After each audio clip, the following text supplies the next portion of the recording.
Welcome back to CryptosRUs. I am George. We're all George. So, why is there more Bitcoin weakness? There seems to be a lot more fear once again. Why is Bitcoin going down? Oops, I messed up my screen. But why is there a bit more Bitcoin weakness? What is causing this? Well, I'm going to explain two reasons why I believe this is happening and try to assure you guys that yes, we will get through this and cover other pieces of news. So thanks for tuning in. As always, smash a like, subscribe to the channel. 2 streams every day. 11:30. I apologize being a little late today, and 8:30 p.m. Central Standard Time. So make sure you hit that notification bell and follow me on Twitter, Facebook, Instagram, TikTok, CryptosRUs.com, and Quora, and maybe pretty soon even Medium. All right, thanks for tuning in, guys. Lively crowd today. Almost 2,000 people waiting. I know a lot of people again fearing the Bitcoin right now, fearing Bitcoin right now because of the FUD that's been spread around. Honestly, there's been too much of it, but let me try to explain what's happened today. So Bitcoin is around 36,700. Obviously, yesterday we were around 39,000. Right, and obviously the day before we were at like back up to about 41,000. So why the weakness today? Well, of course, I did talk about Mark Cuban and his DeFi experience, and it didn't go so well, and he was asking for more regulation in terms of DeFi, stablecoins, and so forth. And many people are thinking that may be one of the reasons why we're seeing some weakness. I don't think that's the reason today. I actually don't think. There's two logical things. Number one is look at the overall broader market today. All right, Dow is down nearly 500 points. Look at S&P, NASDAQ, Russell 2000. The VIX is up, which means that there's volatility. Basically, the overall stock market is not doing good today. And why is this? Well, due to what Powell said a day ago, which is basically admitting that inflation is a real thing. It's escalating. However, with that said, the number of bonds that the Fed is buying will continue. Rates will not change. However, he is escalating that rates will change in 2023 versus 2024, a full year ahead. Now, someone else came out today, another Fed head, Jim Bullard. He says that no, we're going to see a rate hike in 2022, not 2023, because of how fast inflation is going up. So I think this scared the market. Market does not like when rates go up. I mean, it's been at zero for so long. It has to go up, or it's, this inflation thing is going to be a real mess, right? So this is number one. The broader market is selling off. Obviously, a lot of people that are holders of stocks, they're also holding crypto. And when one is scared, the other is scared. So I do think this is definitely having effect today. However, with that said, one of the greatest reasons why you should be holding on Bitcoin is due to inflation fears. I think many people ignore that fact. The reason why the big boys like Paul Tudor Jones and Drunken Miller and everyone else, I guess Rick Ryder, you could throw him in there, and everyone, Tim Draper and Michael Saylor and everyone else is getting in. It's not Drunken Miller, it's Drunken Miller. I apologize for that. But these guys are buying because they're looking at Bitcoin as a safe haven, as a hedge against inflation. Michael Saylor's a little bit different. He also sees it as the greatest monetary network ever created. But one of the main reasons why people or billionaires or Wall Street or hedge funds or investment companies are buying Bitcoin because they see it as a better version of gold. And gold traditionally gains its value during volatility, during market weakness, and also when inflation is high, when there's fiat or monetary devaluation, right? And that is what Bitcoin serves, as alternative to gold, a better version of gold. So I just think a lot of people are not, at least retail people, when I say a lot of people, I should clarify, retail people don't see this use case. I think most retail people get into Bitcoin and get into altcoins is just to make life-changing wealth. They don't care how it does it. They just care about going up. But you got to think, why? Why would people continue to buy Bitcoin? Well, this is one of the main reasons why, right? So right now, I think this is temporary, of course. Market weakness, temporary. Markets always go down and they always come up. And it's the same thing with Bitcoin. This, I do believe, is having a small effect on what we're seeing with Bitcoin today. Now, what's the other reason? Well, the other reason is this. So there is more reports about China shaking out Bitcoin miners. Okay. We have heard over the past few weeks about China trying to be more carbon neutral. So they're trying to kick out Bitcoin miners from certain regions. I've been talking about it, but this morning there is more reports about how more regions are kicking out Bitcoin miners. And in fact, if you look at, I was looking at the hash rate, and you could see recently the hash rate of Bitcoin has been going down. Previous times, Bitcoin hash rate just, it seems like it goes up forever, but recently it has been coming down quite a bit. Actually, it formed a lower low than it did back in April, which really is only 2 months. But so this could be having an effect. So I don't know why, but I've heard that when Bitcoin miners are shut down and moved, they tend to sell their Bitcoin as well, which really makes no sense to me at all. Once you have your private key, you have your seed phrase or whatever, you could move your Bitcoin anywhere. So there's absolutely no reason to be selling your Bitcoins when you're moving your mining farm, right? So I've been hearing that a lot recently. It doesn't make a whole lot of sense, especially if you look at the wallet addresses. The wallet addresses that hold over 1,000 Bitcoins, they have not decreased significantly. In fact, they have been increasing, which shows that institutional buying and miner hoarding continues to move forward, right? So I don't really buy that theory. But this could also be having an effect on the market as more miners are moving out. They're shutting down a hash rate, and maybe some of them are selling because they need to move all this equipment out of China, or they need to pay for a new facility. Maybe that's the reason. So this could also be having an effect. But here's the thing. Again, this is temporary. This is temporary because this is actually a really good thing for Bitcoin. We know these miners are not just going to call it a day and say, okay, we're done. No, they're all looking at different places to move to set up shop, which could be El Salvador, it could be Iceland, it could be Miami, because even Mayor Suarez is saying that he wants to make a big push to draw in Bitcoin miners. It could be Texas, it could be a number of different places. So this is temporary, and for the miners to move out and to have more hash rate outside China is really good for Bitcoin too. Again, this is one of those temporary things that maybe affects Bitcoin short term, but long term, this makes Bitcoin more decentralized, more carbon neutral, more green, I guess, and it takes control away from China. So this is actually a really, really good thing. It's a really good thing. So this is a second thing, I think. This is the second reason why I think we're seeing market weakness today. Number one has to be, the overall broader market. And number two is miners, more reports about miners being forced out of China. Now, of course, I just got done saying that, being forced out of China is a good thing. Well, guess what? Michael Saylor also thinks the same way.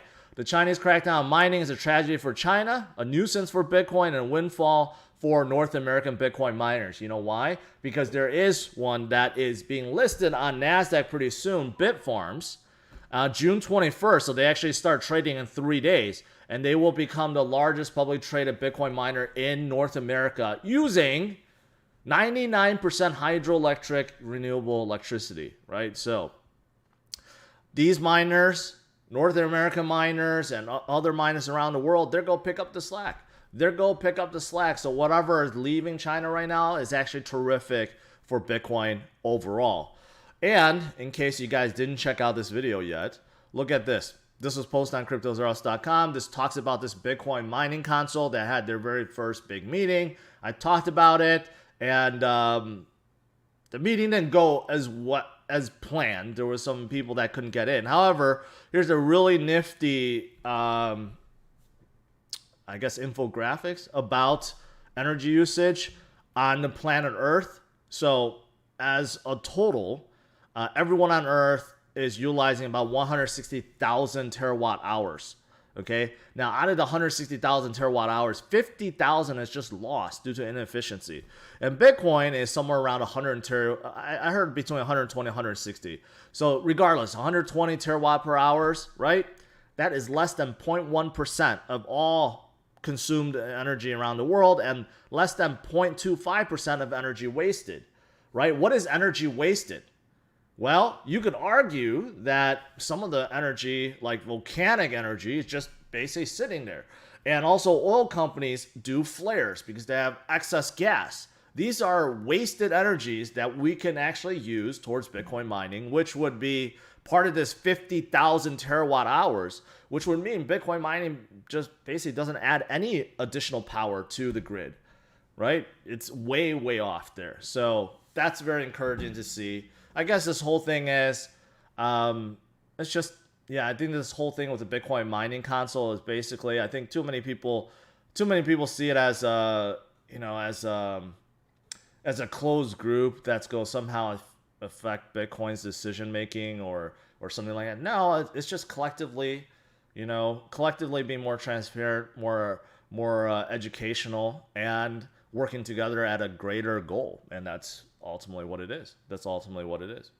All right. What else is there? Well, look at this. Grayscale is not, they're not closing doors because of all the FUD out there. No, they're continuing to go forward, and they're thinking about releasing 13 more tokens and creating trust for them. And it's quite a massive list. So right now they have BAT, Bitcoin Cash, Chainlink, Decentraland, Ethereum Classic, Filecoin, Horizon, Litecoin, Lightpeer, Stellar Lumens, and Zcash. But look at this list that they're looking at. And the reason why they're looking at these projects and looking at creating more trust overall is because there's interest. There's institutional interest. Besides retail investor interest, like you and I, and we buy on exchanges, but there's actually institutional interest. These big players want to get in a lot of these DeFi projects, right? This is a really easy way for them to get exposure without actually buying and holding and securing it, right? So this is one of the reasons why I say DeFi is here to stay. It's very early, very, very early. And I think it has only begun, and there's going to be so much more coming. It's evolving, but these players are pretty much the leaders of the space, and you have some big ones. I mean, even Cardano's listed in there, though Cardano's not really known for a DeFi play, but they should be listed in there. But you have things like Flow, Kyber, Bancor, Aave, Loopring. You have several others in here like Sushi Swap, Synthetic, UMA, Yearn, 0x, Uniswap, The Graph. I mean, these are all DeFi plays. But you do have like Polygon, Polkadot, and also like Cardano that's listed in there. That's not specifically for DeFi, but of course they're powering the next generation of DeFi projects. So, of course, they're continuing to go forward. Slim, my answer is no. And that's just a silly question.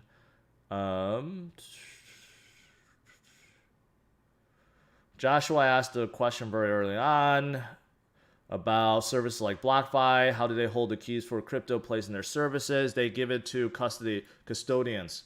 BlockFi uses Coinbase's and Gemini's custodians. So they hold the private keys. All right. So moving forward, just answering a few questions before they disappear. Another bank in Switzerland, BBVA, debuts Bitcoin trading and custody for Swiss clients. Again, another bank, not that big in the US, although I've seen them. I think they work with the MBA. But still, a banking giant that's from around the world that is getting into Bitcoin trading and being a custodian. And that's because they're just simply interest. And not only them, Goldman Sachs, they're going to offer... yesterday, it was reported they're offering Ethereum futures. Now they're going to be offering Bitcoin futures.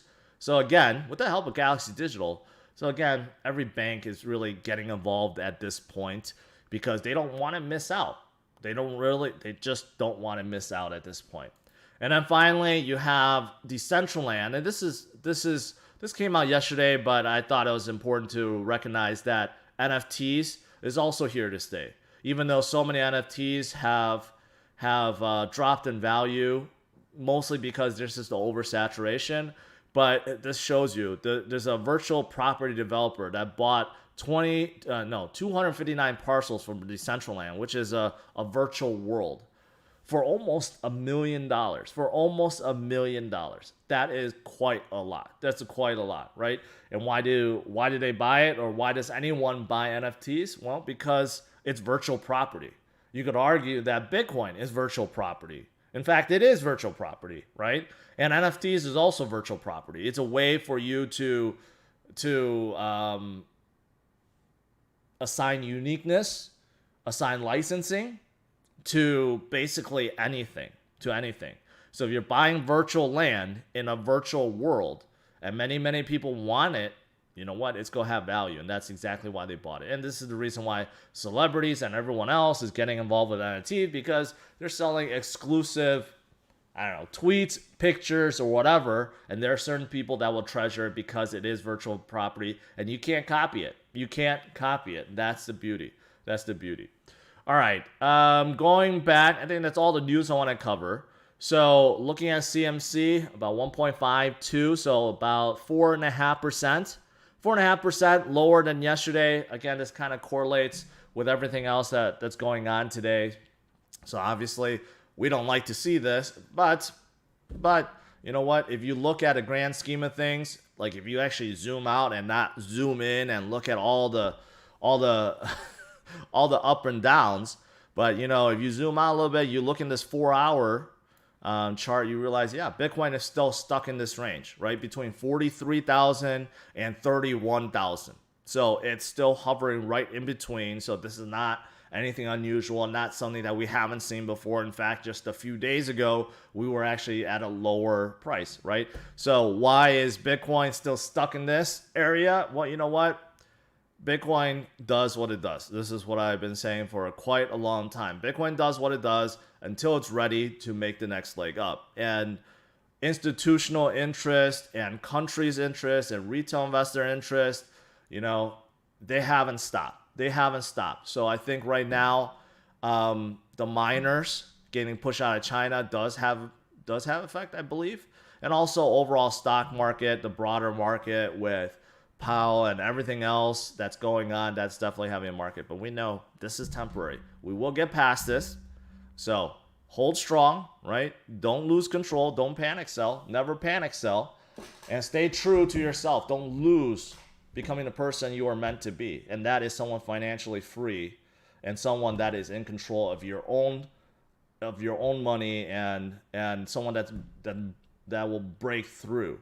Right? So don't lose sight of that. Don't lose sight of that. That's the most important thing. Oh, that reminds me, there's one more thing I want to show you guys, and that is, I think in here, yes. For those of you guys that like patterns and want to look at something that's more like a technical thing, this is an interesting chart because this shows you how profitable it is, or how much it costs to mine a Bitcoin versus Bitcoin's price.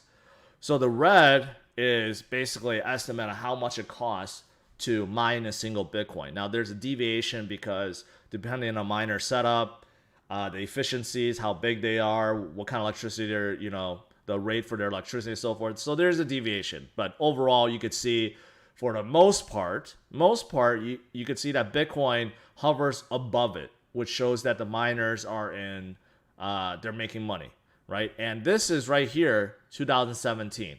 And you could see that, unfortunately, I can't zoom in anymore, but there's a couple times where Bitcoin, they dipped down towards that point where it almost became unprofitable. But this happened several times during the 2017 run, and this is what I was saying. Even though things don't always repeat, they tend to rhyme. And what we're seeing right now is very similar because we have seen many periods like that in the past where Bitcoin falls unexpectedly and gets right back up and continues on.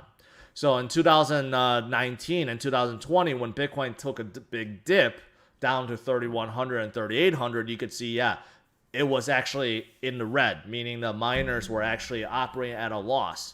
So they also sold off, which contributed to the weakness. And you could see it happen a couple times, right? But right now, we're still way above that. We're not even touching it. In fact, you can see that the cost to mine Bitcoin is also coming down, right? So similarities, not exactly the same, but there are similarities to previous periods. So that's what I wanted to.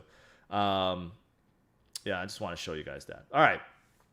Lastly, before I get in Q&A, I do have a new partner, new sponsorship of this channel. I think you guys will love this. And that's because I've been talking about a lot of Cardano and their pool, right? Basically, one of the reasons why, if not the sole reason why, Cardano continues to hold so strong and continues to go up over these last 4 years, when it seems like there was really no end to progress, right? Over the last 4 years, it's been very frustrating, but we're getting closer and closer and closer now. But one of the reasons why it continues to go up is because so many people continue to just take their ADA and stake. They just don't care, right? They don't care about what happens with Cardano day to day or week to week or even month to month. They simply stake it because they know that Cardano is going to go higher. So this is a staggering statistic, almost 72%. Now, I know some other people have emailed me and told me, hey, there's other projects similar, but still not as high. Almost 72% of the overall supply of ADA out there is staked in a pool. That's enormous. That doesn't count any other project that also allows you to deposit and stake Cardano. This is just within the pools that operates, and there's about 2,621 today. So a little bit under 2,700. That's an enormous amount. I've said that 3 times, I know. That's an enormous amount. So it shows you the holders of Cardano, the believers in Cardano are very, very strong. You can argue even stronger than meme coins like Dogecoin, that Cardano believers will continue to hold and stake and buy more whenever they can. So I'm partnering up with a pool operator, and they're called Swag. All right, so they're one of the oldest ones. I mean, a lot of them are. They've been doing this for quite some time. So Swag wanted more attention, and I thought, what better way, right? What better way to advertise a pool operator? They've been around for many, many, many years, and recently there's a whole bunch of things about the pool, but what I think a lot of people will be really interested in is how do you actually stake Cardano? Because it's for newcomers, to get into staking is a big learning curve, right? Especially with some projects. But you know what? Swag created very, very easy videos right here, how you could do so inside Delos wallet from your ledger, or you could use this other mobile wallet too. So if you're interested, check out these videos. Very, very easy to follow, right? A little more about the Swag pool right now. Looking at their statistics, they about 425 people within the pool. And overall lifetime returns is about 5%, and that's basically normal for a pool. So you're basically getting 5% by leaving your Cardano there, right? And you're collecting passive interest, passive income.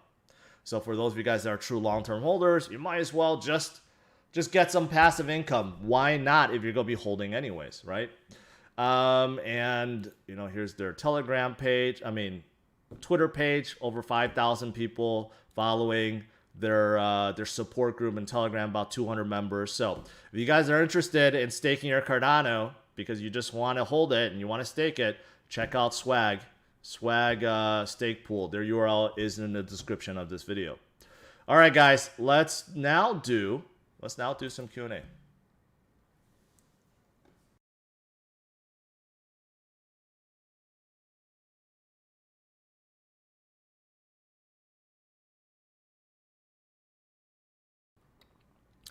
Sky Demax, appreciate that. I appreciate it.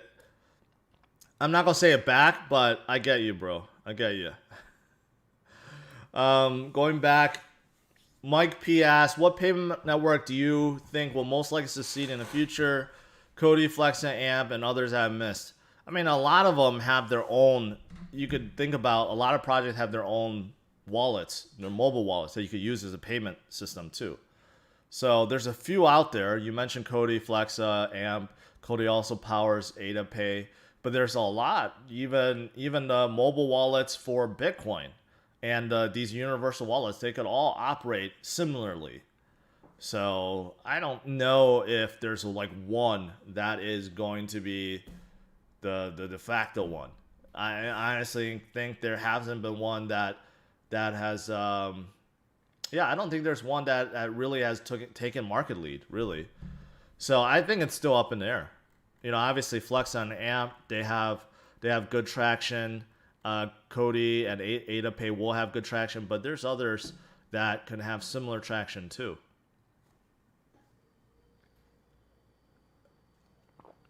Troy said I YOLO'd into Troy because your name is Troy.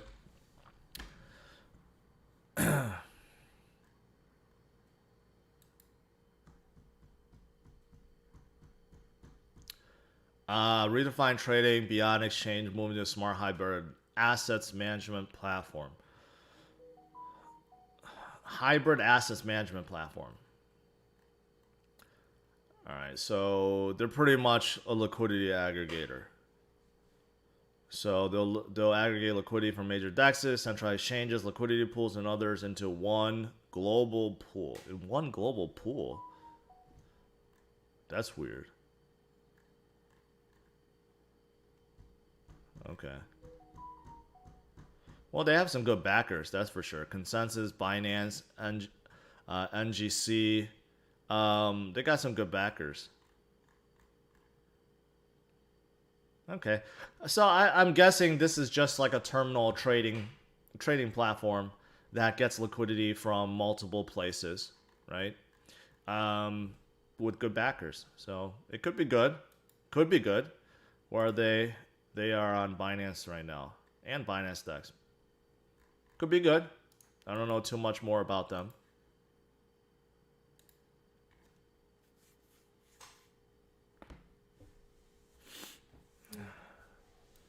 Is hypophobic. Thank you. Andy, come on, let's not joke about Iron. Too much attention with Iron right now. Or Titan, I should say. I don't know why I said Iron. Yeah, Iron Finance.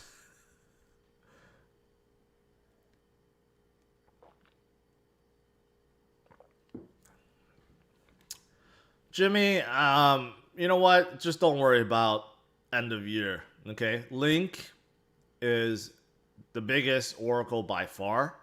It's only expanding. It's going to be cross-chain compatible, and that's all you really need to know. Like every single DeFi project relies on Chainlink. That tells you something, how important they are. So that's what you really need to focus on.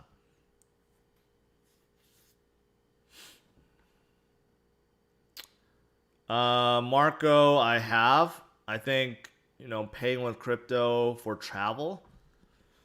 I don't know how many people actually do that. I think most people are holding crypto right now. They're not really spending it. But when they do, it could be big. They've been out for a while. Arweave and Filecoin, yes, I think they're long-term holds. Yeah, Chainlink was added to HBAR's Hedera's console. What's to stop a staking pool from running off the crypto you stake there? Well, anything's possible, but you look at history. How long have they been operating and so forth, right? So any project at any given time could try to do a rug pull, but it comes down to accountability, credibility, and so forth, right? That's the only thing that you could really depend on at the end of the day. What else I miss?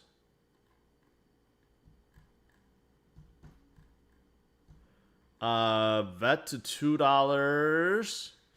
Yeah, it could definitely happen. Where's Vet these days? Yeah. 10 cents, $2 by the end of the year. I don't know.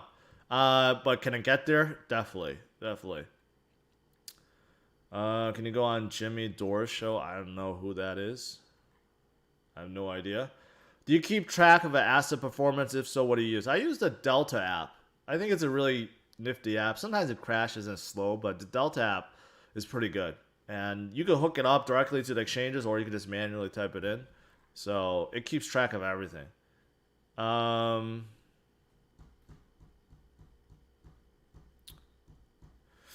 What about Charlie 3 or API 3 backers? They're still relatively small, and Charlie 3 is not even operational. There's many oracles out there, but I have a feeling that all these projects, a lot of them are moving to Cardano from other projects. They all use Chainlink, and I don't think that's going to stop.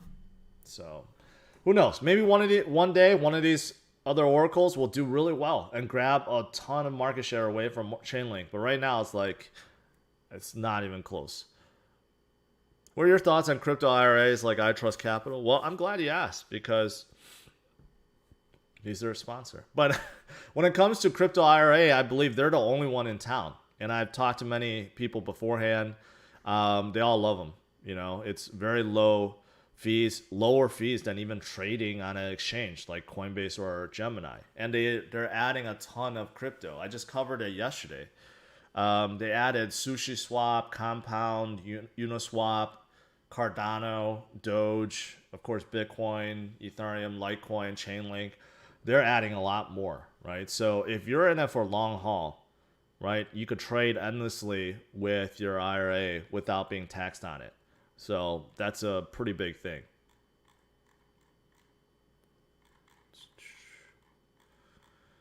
What else is there? Is Dash dead? I don't know. I don't really hear anyone talk about Dash these days. I'm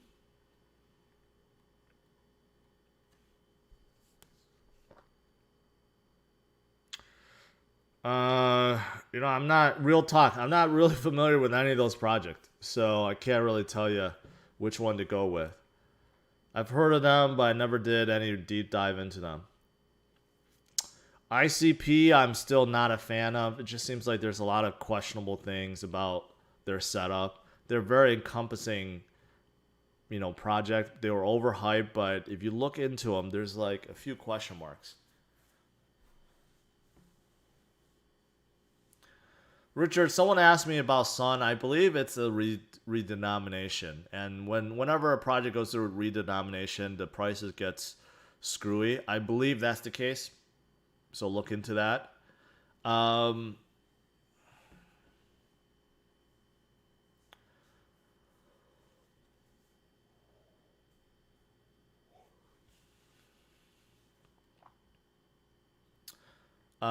J Money, yeah, I think you're actually right about that. You could do so directly from your ledger. So I don't know why I didn't think about that when I answered previously. So yes, yes, you are absolutely right. Tomcat, okay. Thanks for that, even though it's hidden. I don't know who he is, so.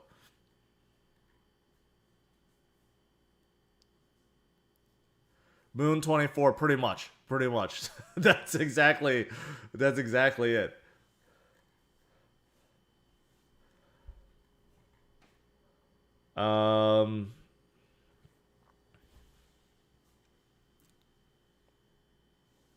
Miguel asks about Happy cybersecurity Oracle works with Chainlink.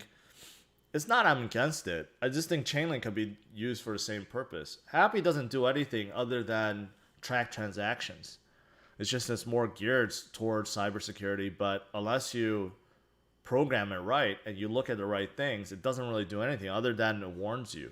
And you could do the same thing with Chainlink or anything else. So, I'm just neutral on it. I'm not against it. I feel like people always take, if I say I'm neutral on it, that I'm against it. No. Just me personally, I'm not that interested in it. There's many other people that could be. And there's many projects that I'm not interested in that making people a lot of money too, right? So it's just my opinion. Are you done mining Litecoin and other cryptos? I've been done for 7 years. I got into Litecoin mining in 2013, 2014, and that was my first crypto winter in 2014. So I got out of there, but it was very fun. So it's the same premise as Ethereum mining now. You just have milk crates and a whole bunch of GPUs, but things now are much better, more efficient. But back then, like, it was so much hotter and things were crashing all the time. But it's fun. It's fun, it's fun creating your own mining rig. It's like having your own money tree. And I was doing it in my basement. It was just crazy. It was just crazy.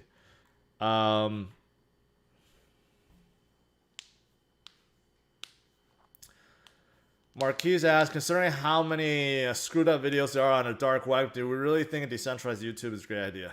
There's always good and bad to everything. This was the thing I was saying yesterday. Mark Cuban calling for more decentralization of DeFi. So what does that mean, right? Because there's so many things you could look at. If a project simply puts up rules in place, you could say, well, then it's not decentralized. It's centralized, but it's not regulations. So there's different kind of rules. There's crypto rules, like the project enforced rules, or there's like law that's enforced, right? So there's different kind of rules. And then also, what's considered decentralization? Does it mean anything goes? That you could do literally anything, and that's true decentralization, meaning there's no law at all, no rules in place? There are some that are like that, but then what if you get hurt? What if consumers, you and I, get hurt because of scams or other things, collusion and insider trading or anything else that goes on, right? So it's a hard question to answer. And to your question, decentralized YouTube, if any kind of video gets posted up, yeah, that can't be good either, right? So there's no right or wrong. It just depends on who you ask. It's like politics. Like, people like one side or other. So I like to think it's somewhere in the middle. I like to think it's somewhere in the middle.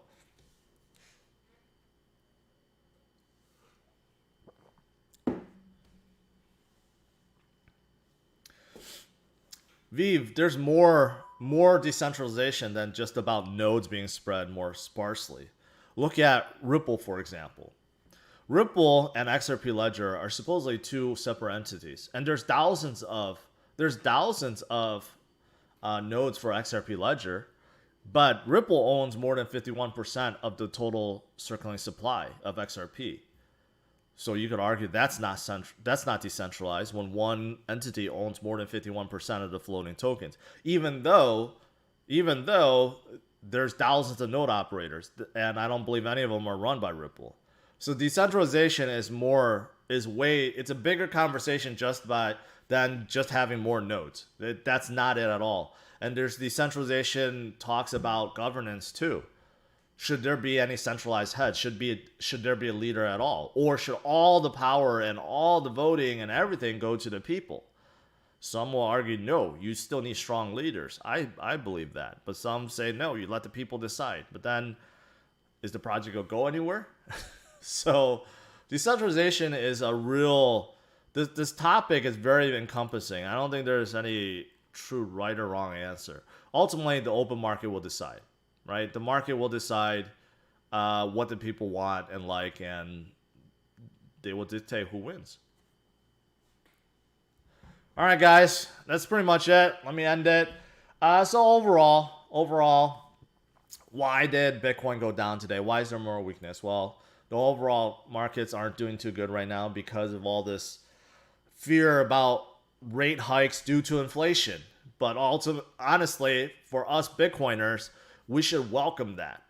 The more inflation there is, the more fiat devaluation there is, the better it is for Bitcoin, at least in theory. But it has held true, and that is why so far, and why so many big players are coming into Bitcoin, because they see it as a better form of gold. So that's number one. And two, there's more reports about Chinese miners being forced out. But we know that's also temporary and good too, because the more miners that get out of China, the more distributed it is, and the more I guess, carbon neutral they will become, because all these places that are encouraging Bitcoin mining are all using renewable or wasted energy anyways. So that's overall pretty good for Bitcoin too. Bottom line is, Bitcoin weakness, well, it happened. It happened. What should you do? Should you panic sell? No. No. Stay the course. Stay the course. Believe that you're investing and not just trading, right? You're investing for your future, investing for financial freedom. And you don't want to give up on that dream. You want to continue the course and stay strong. All right, guys. Thanks for tuning in. As always, smash the like, subscribe to the channel, and I'll see you guys tonight at 8:30 p.m. Central Standard Time. All right? Have a good one. Bye-bye.